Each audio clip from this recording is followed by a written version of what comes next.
በሉ በክርስቶስ የተለወጠ ማንነት አለኝ በሉ። ሃሌሉያ። በክርስቶስ የተለወጠ ማንነት ይኑረን።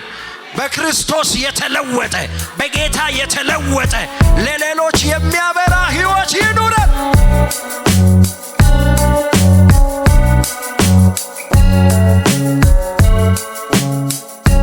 ደስ ጊዜ ጌታ ሰጥቶናል እንድናመልክ ደግሞ እግዚአብሔር የተጠቀመባቸው ባሪያዎችን እግዚአብሔር ይባርካቸው። እስከ ጌታ ይባርካችሁ በሏቸው። አሜን። ዘመናቸው ይባረክ። ከኔ ጋር መጽሐፍ የያዛችሁ ዮሐንስ ወንጌል ምዕራፍ 8 ቁጥር 12 እናወጣለን። ከሌላ ስፍራም ደግሞ አለፍ እያለን እናነባለን። የአርብ ምሽት የፈውስ ፕሮግራም ነው፣ ግን እኔ የተሰጠኝ መልእክት የእሁድ ይመስላል። ስለዚህ ለመቀበል መዘጋጀት ነው ማለት ነው። ጌታ ይባረክ። እግዚአብሔር በወደደው ይናገረን አይደል? እኛ ምን ፈልገውን ሰው እሱ የሚፈልገውን ይናገረን። እኔ ብዙ ታገልኩ እንደ አገልጋይ መልእክትን ለመቀየር፣ ግን እንዴት ላርግ? ታመንኩ። አሜን። እስኪ አሜን። እንዲህ ይላል፣ በኢየሱስ ስም አነባለሁኝ። ደግሞም ኢየሱስ እኔ የዓለም ብርሃን ነኝ፣ የሚከተለኝ የሕይወት ብርሃን ይሆንለታል እንጂ በጨለማ አይመላለስም ብሎ ተናገራቸው። እኔ ምንድን ነኝ? የዓለም ብርሃን ነኝ። አሜን። ያድናል። አረ ያድናል። አረ ኢየሱስ ያድናል። አረ ኢየሱስ ያድናል። ጄላ ባራላላባስ ክብር ይሁንልህ ጌታ ሆይ። እሱ ኃያል ጌታ ከኛ ጋር አለ። እሱ ኃያል አምላክ፣ እሱ ጻድቅ አምላክ፣ እሱ የሚያስገርም አምላክ፣ እሱ ድንቅ የሚያደርግ አባት ከኛ ጋር አለ። ኢየሱስ ጌታ ነው።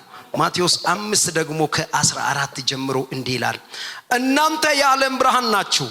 በተራራ ላይ ያለች ከተማ ልትሰወር አይቻላትም። መብራትን አብርቶ ከእንቅብ በታች አይደለም እንጂ በመቅረዙ ላይ ያኖሩታል፣ በቤት ላሉት ሁሉም ያበራል። መልካሙን ስራችሁን አይቶ በሰማያት ያለውን አባታችሁ እንዲያከብሩ ብርሃናችሁ እንዲሁ በሰው ሁሉ ፊት ይብራ።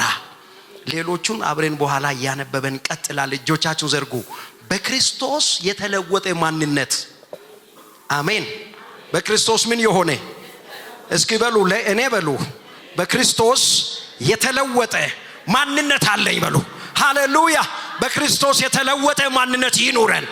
በክርስቶስ የተለወጠ በጌታ የተለወጠ ለሌሎች የሚያበራ ሕይወት ይኑረን። ጥቂት ደቂቃ እስኪ እየባረከን ጸልያለን። የኔና የናንተ ሕይወት በክርስቶስ የተለወጠ ነው። እዚህ ቤት ስንመጣ ተለውጠን ነው። እዚህ ቤት ስንመጣ ኢየሱስን ለማክበር ለሰዎችም ልናበራ ነው። ሃሌሉያ። ኢየሱስ ያድናል። ዓለም ውስጥ በዚህ በአስቸጋሪው በወደቀው ዓለም ውስጥ ስንኖር የሚገርማችሁ የምንኖረው ዓለምን እየመሰለን አይደለም። በክርስቶስ የተለወጠውን ማንነት ይዘን። በክርስቶስ የተለወጠው ማንነት ይስባል። በክርስቶስ የተለወጠው ማንነት የሌሎችንም ሕይወት ይለውጣል። በክርስቶስ የተለወጠ ማንነት ይታያል። ሃሌሉያ። ሜካል ብራሴካ ማሃዶባ ጄኒያማስ ዌልክራ ማሃዲባስያ አሊባ ሃንቶና ማጂና ማንዶ ዜላ ብራዳ ባሃዲናማስ ይለውጠን ጌታ። የተለወጠን ሆነን በፊቱ እንድንገለጥ እግዚአብሔር ይርዳን። እግዚአብሔር ሆይ በሉ ጥቂት ደቂቃ፣ 1-2 ደቂቃ ልባችሁን እጃችሁን በልባችሁ ላይ ጭናችሁ ጌታ ሆይ ባንተ የተለወጠ ማንነት ሕይወቴ ውስጥ እንዲኖር ፈልጋለሁ። ሕይወቴ የተለወጠ እንዲሆን ፈልጋለሁ። ለሰዎች የሚያበራ እንዲሆን ፈልጋለሁ። ጌታ ሆይ ሕይወቴ ከዚህ በኋላ አንተን የሚያሳይ እንዲሆን ፈልጋለሁ። የብርሃን ፍሬ ያለበት ሕይወት እንዲሆን ፈልጋለሁ። እኔ ከጨለማ ጋር ፍቺ አርጋለሁ። ከጨለማ ጋር ህብረት የለኝም። እኔ የጨለማ ልጅ አይደለሁም። እኔ በጨለማ አልገኝም። እኔ የጨለማ ተግባራትን አልፈጽምም። የጨለማ ስራ አልሰራም። እኔ ማካታካሃዳ ዊላሞና ማሃዱባስ ኢየሱስ እኛ የብርሃን ልጆች ነን። እኛ የብርሃን ልጆች ነን። እኛ የተለወጠን ነን። እኛ ኢየሱስን የምናሳይ ሰዎች ነን። ሃሌሉያ። ዛሬ የተለወጠ ማንነታችን ወገኖች በዚህ ምድር ላይ ለምንኖረው ህይወት ብቻ አይደለም፣ ለሚቀጥለው ለዘላለሙ ህይወት ወሳኝ ነው። ለዛ ለዘላለሙ መሰረት የጣለን ሰዎች ነን። የዘላለሙን እየናፈቀን ምድር ላይ ተጽዕኖ እየፈጠረን እንኖራለን። ክብር ይሁንልህ። ማደሪያ ይባረክ። ሜክራዲ ባህዳሽ ለባህዲያ መንፈስ ቅዱስ እለፍ፣ ንካቸው፣ ዳሳቸው፣ ፈውሳቸው፣ ቀንበራቸው ይሰበር። አንገት የደፉ ቀና ይበሉ፣ የታመሙ ይፈወሱ። የበረታባቸው ማንኛውም ቀንበር ከጨንቃቸው ላይ የተሰበረ ይሆን። ሂድ ይሰበር። አላሳልፍም የሚል የሚገዳደራት የሚገዳደረው በኢየሱስ ስም የተሰበረ ይሆን። ልቀቃት። ነገሯን ልቀቅ፣ ቤቷን ልቀቅ፣ ጓዳዋን ልቀቅ፣ ሕይወቱን ልቀቅ፣ ዘመኑን ልቀቅ፣ ቤቱን ልቀቅ፣ ጓዳዋን ልቀቅ፣ ቢዝነሷን ልቀቅ፣ ልጆቿን ልቀቅ፣ ትዳር አጋሯን ልቀቅ፣ እናቷን፣ ወንድም እህቶቿን ልቀቅ፣ ቤተሰቦቻቸውን ልቀቅ፣ የወንድምን ነገር ልቀቅ። ልቀቅና ወደ ጥልቅ ውረድ በኢየሱስ ስም። ማንኛውም የጨለማ ጉልበት ሽባ ይሁን የሚገዳደራችሁ ይውደቅ። ፋይት የሚያረጋችሁ ይውደቅ። አንገት ሊያስደፋሽ የወጣው ይውደቅ። አንተ በክርስቶስ አምነህ ድነህ ለእግዚአብሔር መንግሥት ተዘጋጅተህ የምትጠብቅ የአብ ልጅ ሰማይ የሚቆምልህ እግዚአብሔር ጠበቃም ይሆንልህ። ሙሽራውን በክብር የምትጠብቅ ይመጣል የምትል የሰማይ አምባሳደር አንተን አንገት ማስደፋ ጠላት አይችልም። በኢየሱስም አንገት ሊያስደፋ እየከሰሰ ያለ ጠላት እሳት ይብለው፣ እሳት ይብለው፣ እሳት ይብለው። የቁጣ እሳት ይብለው። ከላይ እሳት ይውደቅበት። ዙሪያን ለቆ ይሄድ፣ ጤናን ለቆ ይሄድ፣ ቤትሽን ለቆ ይሄድ፣ ጓዳን ለቆ ይሄድ፣ ሕይወትን ለቆ ይሄድ፣ ልጆችን ለቆ ይሄድ፣ ቢዝነስሽን ለቆ ይሄድ፣ ቢዝነስን ለቆ ይሄድ፣ መስሪያ ቤትን ለቆ ይሄድ፣ በኢየሱስም ለቆ ይሄድ።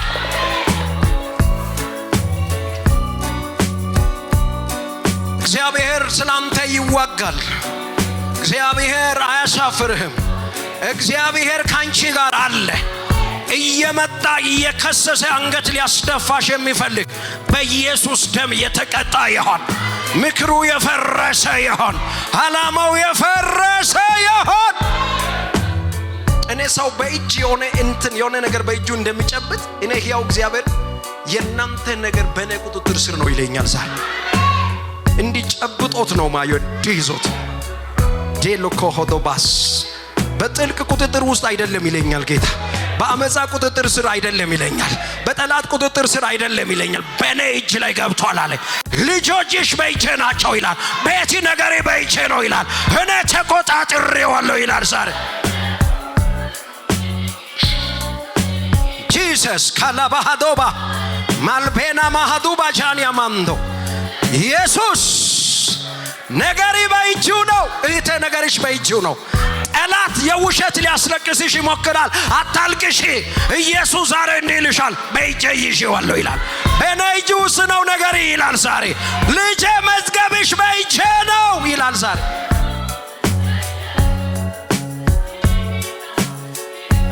እንደረዳኋችሁ እንዳገዝኳችሁ አብሬያችሁ እንደነበርኩ ዙሪያችሁ ላይ ያሉ ሁሉ ይመሰክራሉ ይለኛል ጌታ። ኢየሱስ ኢየሱስ ኢየሱስ የክብር ጌታ በሽታ ለቆ ይሄድ፣ በሽታ ለቆ ይሄድ፣ በሽታ ለቆ ይሄድ። አሁን በዚህ ሰዓት ለቆ ይሄድ። እንደ እንፋሎት በኢየሱስ ደም ለቆ በኖ ይሄድ። ይብላል፣ ይልቀቅ፣ በኢየሱስ ስም ይልቀቅ።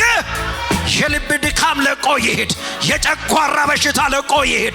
የሎስ ከባሃዳሴ የኩላሊት በሽታ ለቆ ይሄድ። የተለያየ ጤና ላይ ያለ በሽታ ለቆ ይሄድ። የተረጋገጠ ያልተረጋገጠ፣ የተሰወረ የተገለጠ በኢየሱስ ደም ለቆ እንዲሄድ ጸልያለሁ።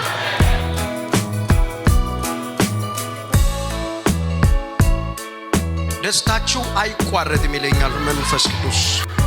የልጆችን ደስታ ሊሰርቅ ተደሰትኩ ብለሽ ገና የሆነ ነገር ውስጥ ስትገቢ መጥቶ ሐዘን የምጥል የሐዘን ካባ የሚያለብስ ደስታ እንዳይዘልቅ፣ ጉዳይሽ እንዳይዘልቅ፣ ጥቂት ቀናትን ደስ ተሰኝተሽ ጤና የተመለሰ ስትይ በቅጽበት ደግሞ እንደገና ያንን በሽታ የሚያመጣብሽ የጠላት ኃይል እንደ ክረምት ፀሐይ የሚያርግብሽ በኢየሱስም ዛሬ ተይዟል።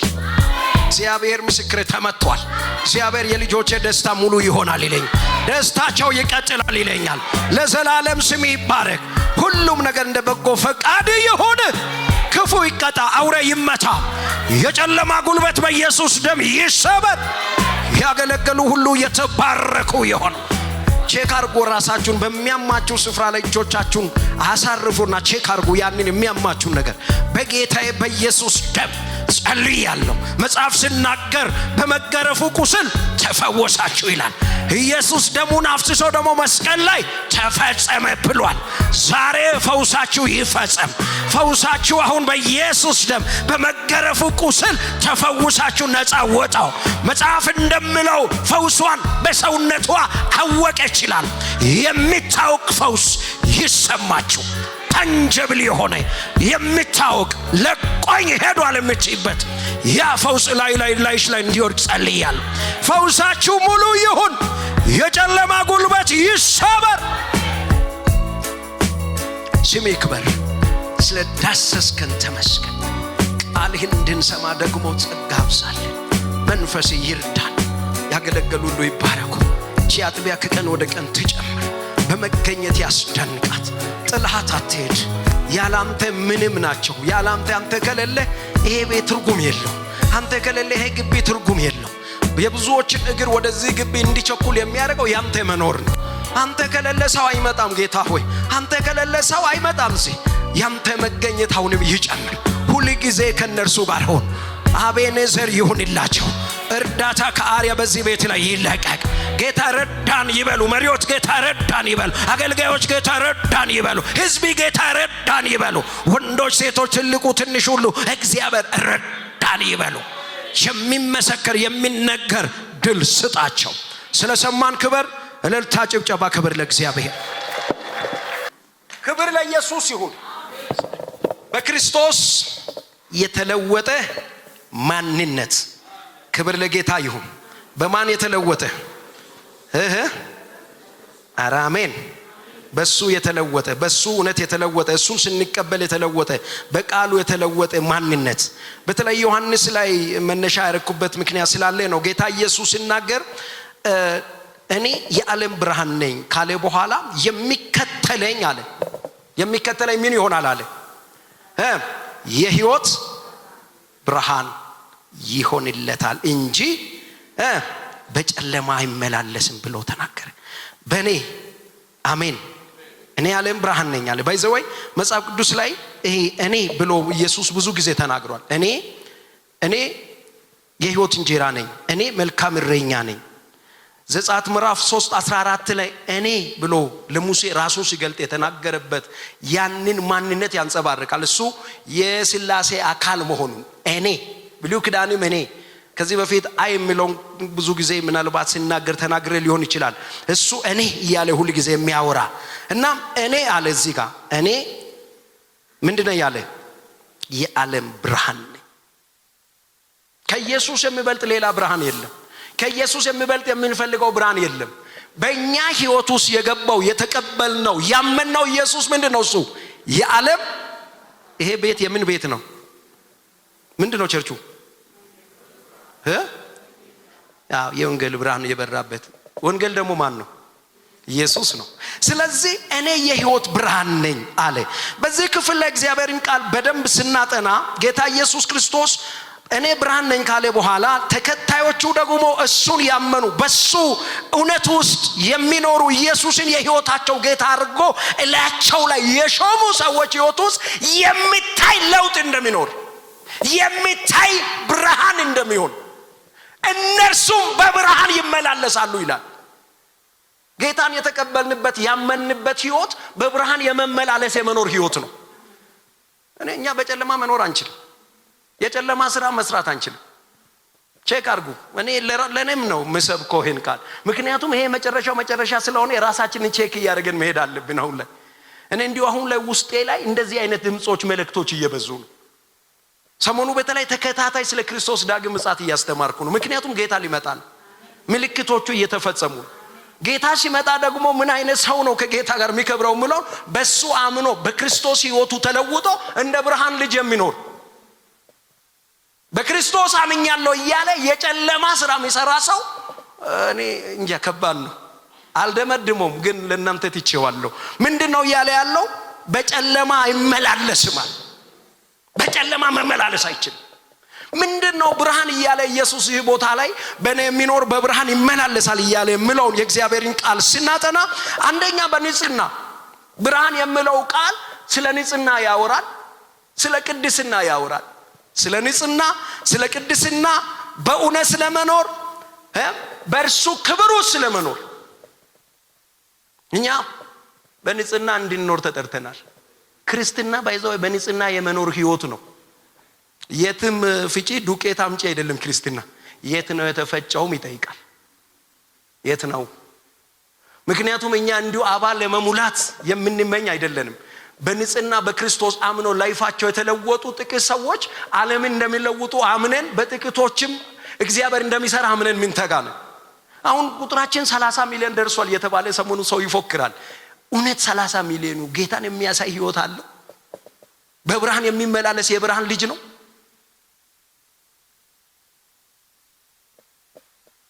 ህይወታችን ቀንና ምሽት ማን ነው? ሁለት አይነት ማንነት እኮ ነው ሰው ያለው። ቀን ቀን በጌታ ነው፣ ማታ ማታ ደግሞ በራሱ ነው ወይ ደግሞ በሰይጣን ነው። እንዲህ አይነት ህይወት እግዚአብሔር ከኛ ላይ ይንቀለው። ጌታ ሊመጣ ነው። አሜን። የተለወጠ ምን ማንነት በሉ እስኪ አንዴ። ክርስትና የተለወጠ ማንነት እንጂ ክርስትና የአባልነት ጉዳይ አይደለም። እኛ ለእድር ለቀብር ብለን አይደለም ጌታን የምንከተለው። ኢየሱስን ስንቀበል ህይወታችን ምን አድርጎታል? ተለውጧል። ብርሃን እኛ ህይወት ውስጥ ገብቷል። ስለዚህ በእውነት በንጽህና በቅድስና በመለኮት መገለጥ ውስጥ መመላለስ መኖር እንደሆነ የእግዚአብሔር ቃል ይናገራል። ጌታ ኢየሱስ እዚህ ጋር ጨለማ ይላል፣ ብርሃን ይላል። ስለ ጨለማ ስናይ ደግሞ የኃጢአት ማንነት፣ የዚህ ዓለም ክፋት፣ የዚህ ዓለም ተንኮል፣ የዲያብሎስ ስራ፣ ጨለማ፣ የጨለማው ስራ፣ የጨለማ መንግስት ማንነትን ነው የሚያሳየው። እኛ ህይወት ውስጥ ሊታይ የሚገባው የብርሃን ማንነት እንጂ የጨለማ ማንነት አይደለም። ወገኖች የራሳችሁን ቼክ አድርጉ። በዚህ ምድር ላይ ጥቂት ዘመን ነው የምንኖረው። ጥቂት ዘመን ለሚኖረው ሰው ህይወቱን ካበላሸ በኋላ የዘላለሙን በህይወቱ ውስጥ እግዚአብሔር ያለው እቅዱ እንዳይነካበት ብዙ ጊዜ እኛ ምንም አይመስልንም። ዘላለም ምለውን እኔ ብዙ ሰው ጋር ቼክ አድርጌያለሁ። ሰው ብዙ የሚያስጨንቀው የዚህ ምድር ጉዳይ ነው። የምድር ህይወትን ደግሞ ቼክ ሲታደርጉ በሰው ቤት እንግድነት ሄዳችሁ አንድ ቀን እንደማደር አይነት ቁጠሩት። አሁን አንድ ቀን ሰው በፍራሽም አስተኛ፣ በሳርም አስተኛ፣ በሶፋ ማስተኛ እንዲህ ቁጭ ብለ ማደርክ የአንድ ቀን አያስጨንቅም። ምክንያቱም አንድ ቀን ነው የምታድረው፣ ወደ ቤት ነው የምትመጣው። እኛ ቤት አለን፣ እንሄዳለን። ኢየሱስ ሊወስደን ይመጣል። እባካችሁ የተለወጠ ማንነት ይኑረን። አው ይሄ ለክርስቲያን ላመነው ሰው እንዲህ አይነት ትምህርት ማስተማር፣ እንዲህ አይነት መልእክት ይዞ መምጣት እንዲሁ ያገልጋይ ጥሩ ነበር፣ ግን ዛሬ ምን ነካው ሊያስብል ይችላል። እኔ ግን የተሰጠኝ መልእክት ስለሆነ ነው። ጌታ ፊት ነው ማወራው። ላለመስበክ ብዙ ታግያለሁ። ምክንያቱም ፈውስ ቀን ነው፣ አርብ ነው፣ የሚያነቃቃ መልእክት ነው የሚያስፈልገው። ብረር፣ ዝለል፣ ሂድ፣ ተነቅሏል ተራራ የሚል መልእክት ነው አርብ ላይ የሚያስፈልገው። ጌታ ግን ስለተለወጠ ማንነት ነው ያወራኝ። አንድ ሰው ከሰማኝ በጣም ብዙ ነው ያተረፍኩት። በኢየሱስ ምን አይነት የተለወጠ በክርስቶስ የተለወጠ ማንነት። ይሄ ማንነት በንጽህና በቅድስና በእውነት በብርሃን በክብር ውስጥ የመኖርን ማንነት። የጨለማን ማንነት ደግሞ ነግሬያቸዋለሁ። ጨለማ ኃጢአትን፣ ክፋትን፣ ከእግዚአብሔር መለየትን፣ በዚህ ዓለም የሚደረጉ ብዙ ሲስተሞችን ነው ጨለማ የሚያወሩ። ታውቃላችሁ ሁለት ኃይላት አሉ። እግዚአብሔር አለ፣ ሰይጣን አለ። የእግዚአብሔር መንግስት የብርሃን መንግስት፣ የሰይጣን መንግስት የጨለማ መንግስት። ሰው የብርሃን መንግስት አባል ነኝ ጌታ አምኛለሁ እያለ ግን በጨለማ መንግስት ውስጥ የሚኖር ከሆነ አደጋ አለው። ግልጽ ነው ማውራው። ጌታ ይጠይቃል። አንድ ቀን በፊቱ ስንቆም አገልግሎታችን፣ እኔ አሁን እየፈራው ነው። አገልጋይ ያገለገለው አገልግሎቱ አንድ ቀን በእሳት ነው የሚፈተነው። እሳት ውስጥ ከተቃጠለ 30 40 50 60 ዓመት ያገለገልንበት አገልግሎት እሳት ላይ ሲጣል እንደ ገለባ የሚቃጠል ከሆነ ዋጋ የለው። እኔ የሚቃጠል አገልግሎት ማገልገል አልፈልግም። እኔ ነገ በፊቱ ሲቆም የማፍርበት አገልግሎት ማገልገል አልፈልግም። በቃ እኔ ባልበላም ሊሙት ባልጠጣም ሊሙት ይቅርብኝ። ለምን አንድ ቀን አልኖርም? ኢየሱስን በክብር አገልግዬ ኖሬ ማለት ፈልጋለሁ። የተለወጠ ማንነት ለሰው ህይወት ሁሉ የሚለውጥ። እኔ በጣም አሁን ላይ ምን እየፈራው እንዳለው ታውቃላችሁ? የክርስቲና ፓኬጆች አንዳንድ እነዚህ ምልክቶች አሁን አንዳንድ ቋንቋዎችን ሸምድዶ ችለዋል ሰዎች። ላይፋቸው ሲታይ ግን ሌላ ነው። በጣም እኔ አሁን እያፈርኩ የመጣሁበት ዘመን ቢኖር ይሄ ዘመን ነው። እግዚአብሔር ፊት ነው ማወራው። የድሮ ጴንጤ ይባል። ለምን የድሮ ይባላል? ለምን አሁኑ ጴንጤ ተብሎ ለምን እንደምሳሌ አይነሳም? የድሮ ጴንጤ ባይቀር እንደ ድሮዎቹ ቢሆን ይላል። የድሮቹ ላይፋቸው የተለወጠ ስለነበረ ሰውን ስለሚስብ ከራሳቸው ይልቅ ለሰው ስለሚኖሩ የሰው ደስታ ደስ ስለሚያሰኛቸው የሰውን ህይወት ለመለወጥ ሩቅ ድረስ ሄዶ ዋጋ ስለሚከፍሉ ያውኑ እኮ መርጦ ነው የሚያገለግለው። ያውን ዘመን እኮ ለሰው ሁሉ ማን ዋጋ ይከፍላል? እኔ ባለቤቴ በጣም አገልጋይ ትወዳለች። የፓስተር ሚስት ብትሆን እንኳን ለአገልጋይ ልዩ ልባላትና አንዱ ጋር ደወለች ይጸልያል ብሎ ለኔ ኋላ ነው የነገረችኝ። ለካ ያው ነቢያት በጣም ታውቃላችሁ፣ እኔም ያው በነቢያት መንፈስ አለብኝ። ግን እሷ በተለይ ነው ነብይ እንትን የምትለውና ደወለች። ደውላ ጸልይልኝ ስትል ጸሎት ጠጠር መሰልሽ እንዴ አላት። ምን ላርግ ታዲያ ስል አስገቢ ምን በአካውንት ላይ ታዳውን ይሄ ተለውጧል። እውነት እናውራ። እኔ ችግሩ እንዳለ አውቃለሁ፣ ማጣቱ እንደዛ እንደሚያስብል አውቃለሁ። ግን ጥርሱ ነክሶ ቢሞት አይሻልም? እግዚአብሔር ፊት እኮ ነው ማውራው። ማጣት አውቃለሁ፣ አገልጋይ ቻሌንጅ እንደሚያደርገው። ግን በጸለየን ቁጥር እያስገባችሁ ምን ጸልይ ከሆነ ይሄ ትክክለኛ ጌታ የሚቀበለው አይደለም። በጣም አሁን ብዙ ነገር ተበላሽቷል። በቃ እንደ ሐኪም ቤት በሉት ካርድ እንደማውጣት ታወጣውና ከዛ አስገብተህ ነው የሚጸልይልህ። ጸሎቱ ራሱ ፌክ ነው። ጌታ ማረጋግጠው ከሰውየው አንደበት የሚወጣ ነው። ጸሎቱ ራሱ መለኮት የለበትም። እኔ አፈን ሞልቼ ነው ማውራው። እዛ ውስጥ መለኮት በጽድቅ በቅድስና በእውነት ሰውን ማከል ባረጋ አገልግሎት ውስጥ ሰዎች ጌታን በመፍራት በሚያገለግሉት ውስጥ መለኮት አለ እዛ ውስጥ። እኔ እግዚአብሔር የሌለበት አገልግሎት ምን ያደርግልኛል? አቁሜ መርካቶ አልገባም እንዴ? ክብር ለኢየሱስ ይሁን። ስለዚህ በጌታስ የተለወጠ ማንነት ይሄንን ስለ ብርሃን በብርሃን ስለ መመላለስ መጽሐፍ ሲያወራ ምንድነው እያወራ ያለው? ኢየሱስ ክርስቶስን የተቀበሉ ሰዎች እውነተኛ የደቀ መዝሙርነት ጥሪን ተቀብለው እንደ ደቀ መዝሙር ቁርጠኛ ሆነው ለጌታ ማንነታቸውን ሰጥቶ ስለመኖር ነው የሚያወራው። የኔ ደቀ መዝሙር በብርሃን የሚመላለስ ነው፣ ቁርጠኛ ነው፣ ህይወቱን ለኔ ሰጥቶ የሚኖር ነው። የደቀ መዝሙርነትን ህይወት ይጠይቃል። የብርሃን ልጅነት ዝም ብሎ እንዲው አሚዘቃ ለመንበርከክ እኔ ጸሎት አልሄድም ቸርች ረድ ለመንበርከክ እኔ አይሆንልኝም እኔ እንዲው የምንል ከሆነ ያደጋለሁ። የብርሃን ልጅነት የደቀ መዝሙርነት ምልክት ያለው ነው። አሜን። ምን ነው የሰውዬ እንዲው እሁድ ላይ ቢመጣ ጥሩ ነበር። ያው እሁድም አርብም እናንተ አይደላችሁም ያላችሁት? ጸልያለሁ ዛሬ ይሄን ሰብኬ ጌታ የሚሰራውን ይሰራል። የተለወጠ ማንነት ይኖረን። ራሳችንን ለመለወጥ መበርታት አለብን ወገኖቼ። መጠንከር አለብን። ቻሌንጁ ሊኖር ይችላል፣ ሊያመን ይችላል። እያመመንም ቢሆን መቁረጥ አለብን። ለምን መሰላችሁ? ጌታ ሊመጣ ነው። እስከ መቼ ነው እያታለለን ምን ይኖረው? እስከ መቼ ነው ከረሜላ እየሰጠን እንዲሁ እንደ ሕፃን ልጅ እንትን እያደረገን ምን ይኖረው? አይሆንም። ጌታ የተለወጠ ማንነቱ ይፈልጋል። ቤቱ ላይ ይፈልጋል። እግዚአብሔር የተለወጡ ሰዎችን መጠቀም ይፈልጋል። የእግዚአብሔር ኤጀንት ሆኖ እግዚአብሔር የሚሰራባቸው የተለወጡ ሰዎች ናቸው። ብዙ ሰውን ሰምሶንን በውስጡ ይዞ እግዚአብሔር በድካሙም እኮ ተጠቅሞታል። እኔ ቢደክምም ጌታ እኮ ይጠቅመኛል። ልክ ነው። ግን ሰምሶን ለሰው እያበራ እንደጠፋ ሻማ ነው። እኔ ለሰው እያበራው እንዲጠፋ አልፈልግም። የደቀ መዝሙርነት ህይወትን ረገጥ አድርገን ኖረን ጌታን አገልግለን ማለፍ አለብን። አሜን፣ አሜን። እግዚአብሔር ይርዳን፣ እግዚአብሔር ይርዳን። ኤፌሶን ምዕራፍ 5 ቁጥር 8 እስከ 10 ያለውን ማንበብ ትችላላችሁ ጊዜ ወስዳችሁ። እናንተ ቀድሞ የት ነበራችሁ አለ? ጨለማ ነበራችሁ አለ። ቀድሞ በጨለማ የቀድሞ የድሮ ህይወታችሁ የጨለማ ህይወት ነበር አለ የኤፌሶን አማኝ። በጨለማ ከነበራችሁበት አውጥቷችሁ ኢየሱስን በህይወታችሁ ስታስገቡ ጌታን ስታገኙ ምን ሆናችሁ? አሁን ግን በጌታ ብርሃን ናችሁ። በብርሃን ናችሁ። በቃ ጨርሳል። ክርስትና አልቋል። ዝም ብለህ ቀጥል አይደለም። ባይዘው ክርስትና ውስጥ አርግም አታርግም አለ። ብዙ ጊዜኛ ይከብደናል። አንዳንዴ ኃጢአት ማድረግ ማለት የሆነ እግዚአብሔር አታርግ የሚለውን ማድረግ ብቻ ይመስለናል። አርግ ያለንንም አለማድረግም ኃጢአት ነው። አታድርግ ያለውንም ማድረግም ኃጢአት ነው።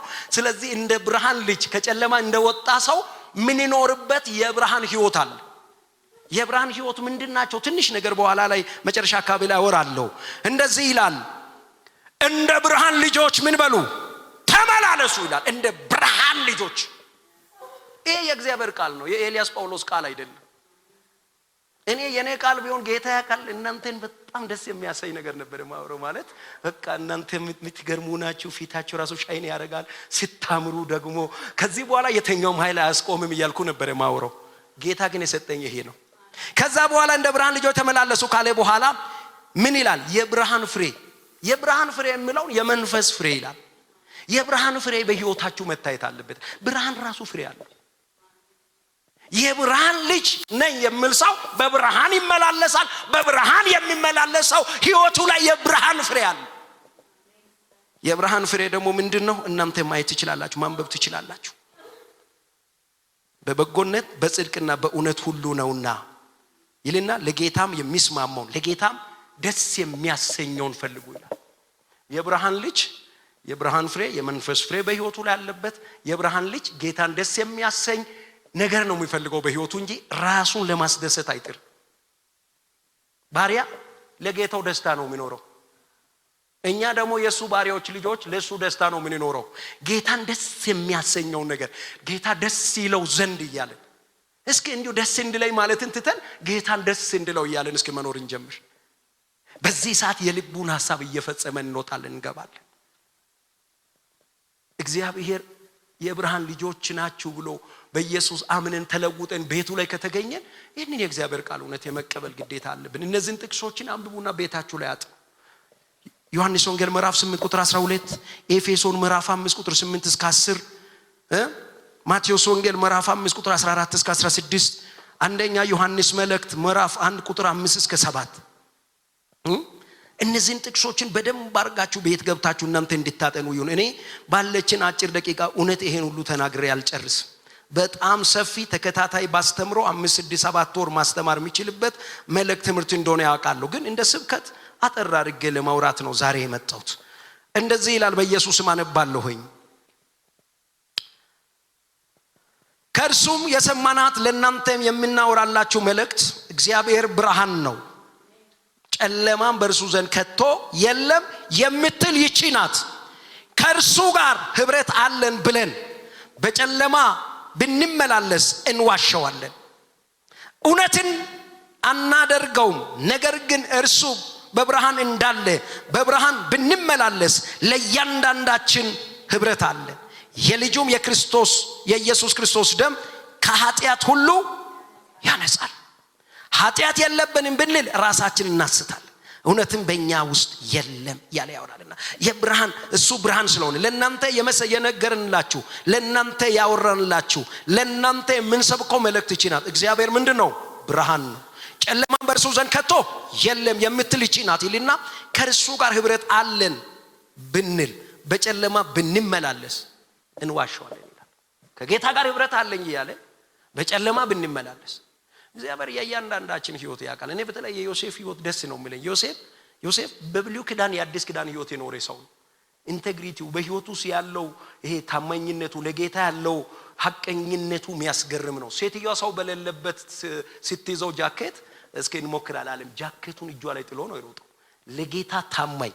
እኔ አንድ ድካም ህይወት ውስጥ ፈልጌ ያጣው አንድ ኔጌቲቭ ወርድ ሲያወራስ እንዲሁ ምን ይል ይሁን ብዬ በመከራው ውስጥ ሁሉ እግዚአብሔርን የሚያከብር ልጅ ከእግዚአብሔር ጋር ህብረት ያለው ህይወት እንደዚህ ነው። እኛ ህብረታችን ከእግዚአብሔር ጋር፣ እኔ ከጅኒ ጋር ህብረት የለኝም። ህብረቴ ከጌታ ጋር ህብረታችን ከአብ ከወልድ ከመንፈስ ቅዱስ ከአንድ አምላክ ጋር ነው። ህብረታችን ከሱ ጋር እንደሆነ ደግሞ ከሚያሳውቅበት ነገር ውስጥ አንዱ በብርሃን መመላለስ፣ እንደ ብርሃን ልጆች መኖር፣ እንደ ብርሃን ልጆች ማውራት፣ እንደ ብርሃን ልጆች መስራት። አንዳንዴ እኮ ሰይጣንን የሚያስንቅ ክፋት እኮ ነው እኛ ጋር ያለው። ሰይጣን ራሱ ይቀናባቸዋል ይላሉ አንዳንድ ሰዎች ሲያወራ። አንዳንድ ጴንጤ ላይ ሰይጣን ራሱ ይቀናባቸዋል። እንድንኖር ይርዳን። እስኪ እኔ የብርሃን ልጅ ነኝ በሉ ባካችሁ። ኧረ ግድ የለም ሁላችሁም በሉ እኔ የብርሃን ልጅ ነኝ በሉት። እኔ ስምህሽን አልጠራው ስሜን አልጠራም፣ ለሁሉም ነው ያወራሁት። እግዚአብሔር እኔ በሉ ባካችሁ የብርሃን ልጅ ነኝ።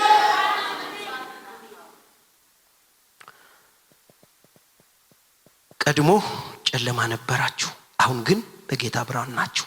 የብርሃኑ ፍሬ በበጎነትና በጽድቅ በእውነትም ሁሉ ነውና ለጌታ ደስ የሚያሰኘውን እየመረመራችሁ እንደ ብርሃን ልጆች ተመላለሱ። ፍሬም ከሌለው ከጨለማ ስራ ጋር አትተባበሩ፣ ይልቁን ግለጡት እንጂ።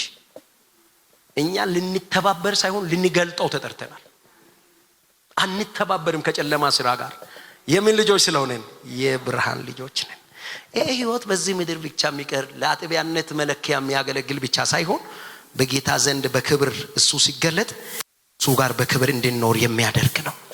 እሺ፣ በክርስቶስ የተለወጠ ህይወት ያለው ሰው ምን አይነት ሰው ነው? ምንድነው ህይወቱ የሚመስለው ምለውን ስናይ፣ አንደኛ ለመጀመሪያ በብርሃን ይመላለሳል። በብርሃን መመላለስ የምለውን ብዙ አውርቻለሁ። በብርሃን እንድንመላለስ የብርሃን ፍሬ በጎነት፣ እውነት፣ ቅድስና ያለበት፣ ንጽህና ያለበት፣ ጌታ የሚከብርበት ነገር ውስጥ እንድንኖር እግዚአብሔር ይፈልጋል። አንበላም ብለው ሲድራቅ ሚሳቅ አብደናጎ ምን ሆኑ? እሳቱ በላቸው? አልበላቸው። ጨክኖ ግን አምላካቸው ረዳቸው። እንጨክን ለእግዚአብሔር ግድ የለም። ለማለፍና ለማምለጥ እንዲሁ እንደምንም አርጌ አትበሉ። እንደምንም አይደረግም። ሲሪየስ ነው። ቀይ መስመር የሚረግጥ ከሆነ ነው እኔ ክርስቲያን ነኝ ጴንጤ ነኝ በሉ። ጌታ ያውቃል። እኔ ብዙ ጊዜ ራይድ ሳዝ የኔ የእንትኑ ፓስተር ኤልያስ ጳውሎስ ይላልና እንዲህ ብድግ አድርጎ ስልካቸውን ሲያነሱ ፓስተር የምለውን አይቼ ነው ያነሳሁት እንጂ ሩቅ አልሄድም ነበር ይላሉ። ለካ አይዛቦች ሙስሊሞች ሁሉ ሳይቀሩ ፓስተር ጨለማ ላይ ይዞ ሄዶ መኪና ከእጁ እንደማይነጥቅ ያምናል። በቃ እኔ ፓስተርን አድርሼ በሰላም ቤቴ እንደሚመለስ አምኜ ብሎ ነው ስልክ ቢያነሳ። ህይወታችን ከዚህ በላይ መውራት አለበት። አያችሁ፣ ክርስቲያን ስንባል እኛ ከሌላው ማህበረሰብ የሚለየን ነገር አለ። እውነት በመፍረድ እውነት በመናገር በእውነት በመኖር ኑሯችን የእውነት ጌታን የሚመስል ህይወት እንዲኖር እግዚአብሔር ይርዳ። እውነት እንጨክን። እስኪ 4 ሰው 5 ሰው 20 ሰው 30 ሰው 50 ሰው 100 ሰው ዛሬ እዚህ ቤት የመጣን እዚህ ያለን እኛ ከጨከነን ዓለም ላይ ለውጥ ማምጣት እንችላለን። እኔ ነግሬያችሁ እንደሆነ ያለውቅም ከዚህ በፊት እዚህ መገናኛ መንጃ ፍቃድ የሚሰጥበት ዘመን ነበር ያሉና በዛን ዘመን ላይ አሁን ቃሊቲ ከመሆኑ በፊት እዚህ በነበረበት ጊዜ ብዙ ሰዎች ይጥላሉ አሉ በፈተና አውቆ ጉቦ ለመቀበል። ከዛ ባነር አሰርቶ ጴንጤዎች ይፈትኑን ብሎ ወጡ አሉ አደባባይ ላይ። እነርሱ ይፈትኑ። አቤት ያ ዘመን። ከዛ ጴንጤዎች ፈትኖ ብዙ የወደቀ ሰው የለም። አይበሉማ እነርሱ ጉቦ የሚባል ነገር አጠገባቸው አይደርስም። ያውኑ ጴንጤማ ሰውንም ይውጣል በቁም። ጌታ ምስክሬ፣ ሰውን እንኳን ጉቦ ሰውን ራሱ ካገኘ የሚውጥ እንትናም ጴንጤ ነው እሱ እንደናንተ አይደለም የሚሉ ሰዎች በዝተዋል። ይሄንን ያመጣነው እኛ ስለሆነን ባካችሁ እንደ ክርስቲያን እንሁን። የክርስቶስም ስም አይነቀፍ፣ የክርስትና ስምም አይነቀፍ፣ የኛ ማንነትም አይቅለል። እስኪ ቆፍጠን ጨከን እንበል። ምን ይመጣል? ብንሞት እንሞታለን፣ እንቀበራለን፣ ወደ ጌታ እንሄዳለን። በቃ ምንም ይሆን ነገር የለም። እግዚአብሔር ፊት ነው ማውረው። ጨክኑ።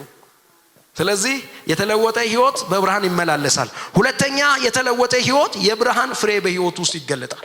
የብርሃን ፍሬ የሚለው የመንፈስ ፍሬ ይላል አንዳንድ ቨርዥኖች። የመንፈስ ፍሬ ደግሞ ምንድነው? በጣም እናቀው ያ በህይወታችን ውስጥ መታየት አለበት። ላሳጥረው ምሽ ስለሆነ ሶስተኛ ጌታን ደስ የሚያሰኘው ነገር ያውቃል። ለራሱ ደስታ አይኖርም፣ ለጌታ ደስታ ነው የሚኖረው። ጌታ ደስ ይበለው። እኔ እንደዚህ ማረግ አንተን ደስ የሚያሰኝ ከሆነ ይሄው አረጋለሁ ብለን ማረግ አለብን። እንዲሁ ስለ አብርሃም ታሪኩን ሲታጠኑ በልጅ የመሰለ ነገር ለኔ ሰዋልኝ ሲል አንጠልጥሎ ይዞ ሄደ። አንተን የሚያስደስት ከሆነ 25 አይደለም ለምን 250 ዓመት አልጠብቆም ብሎ ይዞ ሄዶ እግዚአብሔርን ደስ የሚያሰኘው ሊያረግ። እኛ እኮ ከውጪ ሰው ያመጣውን ጫማ ለእንትና ጌታ ስጥ ብሎ አውርቶን 4-5 እኮ የጌታን ፍቃድ ከሰማን በኋላ ነው የምንሰጠው። ይከብደናል መወሰን። አንዳንዴ ለጌታ ደስታ ለመኖር ይከብደናል። እግዚአብሔር አርግ ብሎ ያዘዘንን ለማድረግ ብቆች ያርገን። እኔ በእውነት ማለት ክርስትና እኮ አርግን ጨክኖ ቆርጦ ማድረግ ነው ማለት። ደከም ያለ አሮጌውን ጌታ አሳሰበኝ ብለን ለሰው ምንሰጥ፣ ከዛ ደግሞ ጌታ ይሄን አርግ ስል ደግሞ አባቴ አይጭ ይሄ ይቅርብኝ ይሄን ካረኩ ደግሞ ምንል እግዚአብሔር አያርገን። አርግ ብለን ለምን ምንም ይሁን እንስጠው። እኛን ራሳችን ከሰጠን የኛ ነገር ለእግዚአብሔር መስጠት አይከብደንም። እግዚአብሔርን ደስ የሚያሰኘው የኛ ተግባር ሊሆን ይችላል፣ የኛ ድርጊት ሊሆን ይችላል፣ የኛ ጸሎት፣ ለኛ ቅድስና፣ የኛ ህይወት ሊሆን ይችላል። በዚህ እሱ ደስ የሚያሰኘው እንድናደርግ እንድንኖር እግዚአብሔር ይርዳል። እስኪ እኔ የብርሃን ልጅ ነኝ በሉ ባካችሁ። አዎ ከዚህ በኋላ ለሰፈርም ሰው ንገሩት፣ እኔ የብርሃን ልጅ ነኝ፣ እኔ ቀልድ አላውቅም በሉት። ጌታን ደስ የሚያሰኘው ያውቃልም ያደርጋል። የልብን ፈቃድ የሚያደርገውን የእሴይን ልጅ ዳዊትን አገኘውታል። ዳዊትን ከሳኦል የሚለየው ኃጢአትን በማድረግ ከሳኦል የሚያንስ ኃጢአት አይደለም የሰራው፣ ግን ለንስሐና ለእግዚአብሔር ጋር ከእግዚአብሔር ጋር ያለው ቅርበቱ ሴንሲቲቭ መሆኑ የእግዚአብሔርን ሐሳብ ለመፈጸም ያለው እንትን እግዚአብሔር አርግ ስለው ሄዶ አርጎ፣ ስለዚህ የልብን ሰው እስከሚል ድረስ አገኘውታል። እግዚአብሔር የልቡ ያርገን፣ እሱ የሚፈልገውን ምናደርግ። የመጨረሻውና አራተኛ ህይወቱ ለሌሎች ያበራል። ቅድም ማቴዎስ 5 ላይ ታችኋል አይደል? የብርሃን ልጅ ህይወቱ ለሌላውም ያበራል። የተለወጠ ህይወት ያለው ሰው ህይወቱ ለሌላው ያበራል። ከዚህ በፊትም ነግሬያችሁ እንደሆነ ያለውም ፈረንጆች ምንድነው የሚሉት? ወንጌልን ሲበክ ይላሉ። አስፈላጊ ሆኖ ካገኘው በአንደበት ይስበክ ይላሉ። በአንደበት አይደለም ማለት ነው፣ በህይወት ነው የሚሰበከው። የህይወት ስብከት ከአንደበት ይበልጣል። ጌታ ደግሞ በህይወት ኖረን የህይወትን እንድንሰብክ ይፈልጋል። ህይወታችን ይስበክ፣ ህይወታችን ሰዎችን የሚለውጥ ያርግ። መስሪያ ቤት ያሉ፣ እኛ ሰፈር ያሉ፣ በእኛ ግቢ ያሉ ሰዎች እግዚአብሔር በዚህ ይባርከን። ቆመን ጸልያለን።